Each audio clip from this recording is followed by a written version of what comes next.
Welcome to the Inside Studio B here in Atlanta. Kenny the Jet Smith. I'm Jared Greenberg. You got your Sager attire. I'm trying, man. I'm trying as best as I can. You know, Sager is about individuality. So this is very individualistic. That's how I would say it. That's one way to put it. What would you call that? It's called a sky, like a cross between a scarf and a tie.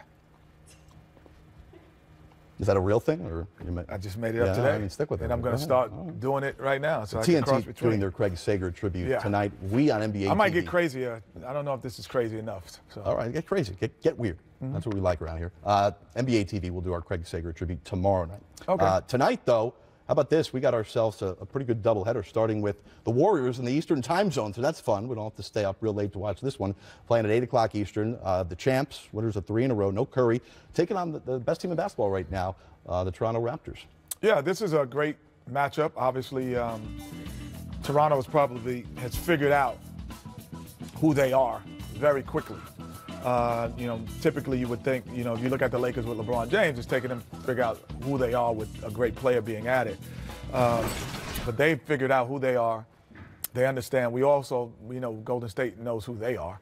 So it's not going to be a surprise to see what they can do. But overall, it's just an unbelievable early season matchup. Now, Klay Thompson said, we heard that this could be an NBA Finals preview. Kyle Lowry asked about it. He had a much different take, 1 of 82. You can't win a championship tonight. You can't lose a championship tonight. But what can be learned from the Raptors who have put together now 6 straight wins? Kind of litmus test. When you play in teams who are in their comfort zone, it gives you a great litmus test to say, okay, where are we?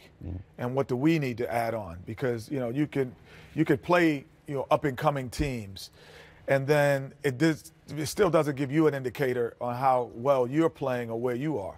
But when you play teams like the Raptors or anyone else, you go, I know where I am now. You play the Golden State Warriors, you go, even without Steph Curry, I know where we are.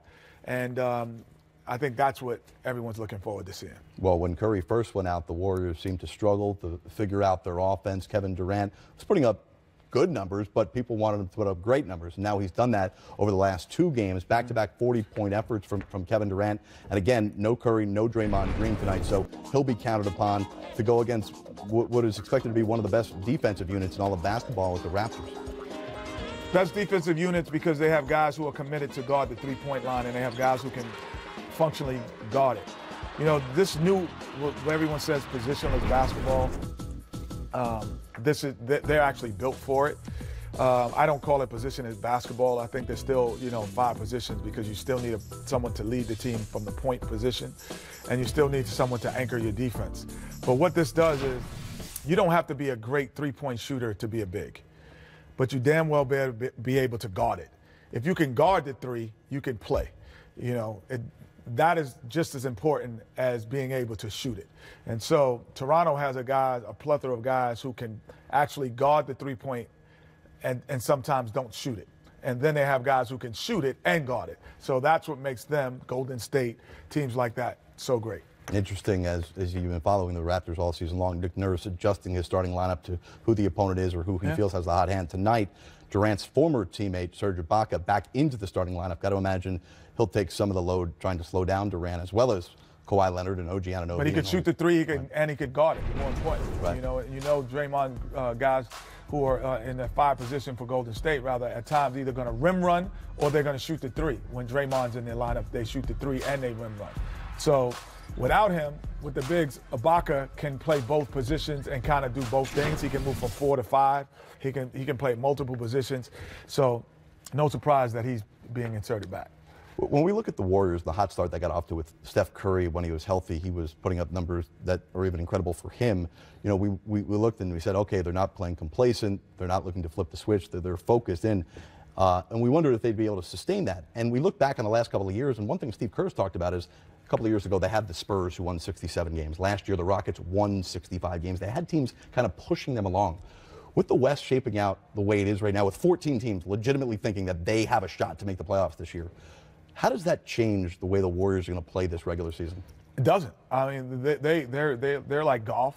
We had on Bleacher Report the big Tiger Woods versus Mickelson thing. The Warriors treat basketball like golf. They play the course.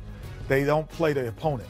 and they don't worry about what the opponent is doing. As long as it's a par 3, we got to hit it here, we got to hit it there, and then we're in the hole. So that is what you have to kind of think of when you're that great a team. The one thing that Steph Curry does that is so undervalued, and, you know, everyone says, oh, Kevin Durant is best player on the team, and Draymond does this, and the heart and soul. But what Steph does is he creates the pace that all of those guys can play at. And he makes the pace of the game so easy for everyone else. So, yeah, 10-2 with him, 122 points, because he's creating a pace, and they're shooting 3 points better and fast break points. He's creating a pace that everyone can thrive and live in. And then all of a sudden, it's like if you think about the great players in his position in the past, Magic Johnson, Steve Nash, Jason Kidd, no matter who they played, you had to play fast if you're playing Steve Nash in the Phoenix Suns. You had to beat them playing fast. You couldn't just slow them down. The same thing with Golden State. You have to beat them at their pace when he's there. That's what makes him an MVP to me, because you have to play their way to win.